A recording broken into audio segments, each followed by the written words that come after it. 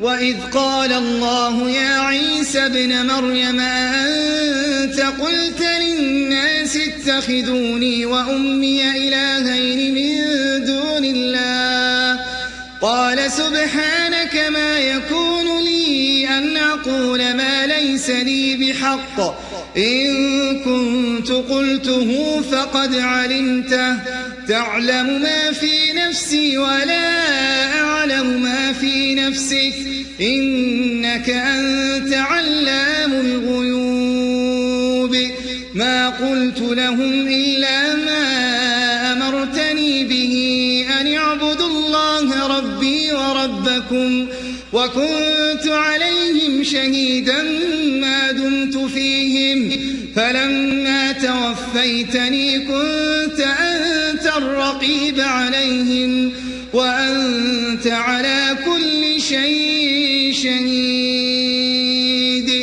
إن تعذبهم فإنهم عبادك وإن تغفر لهم فإنك أنت العزيز الحكيم قال الله هذا يوم ينفع الصادقين صدقهم لهم جنات تجري من تحتها الأنهار خالدين فيها أبدا رضي الله عنهم ورضوا عنه ذلك الفوز العظيم لله ملك السماوات والأرض وما فيهن وهو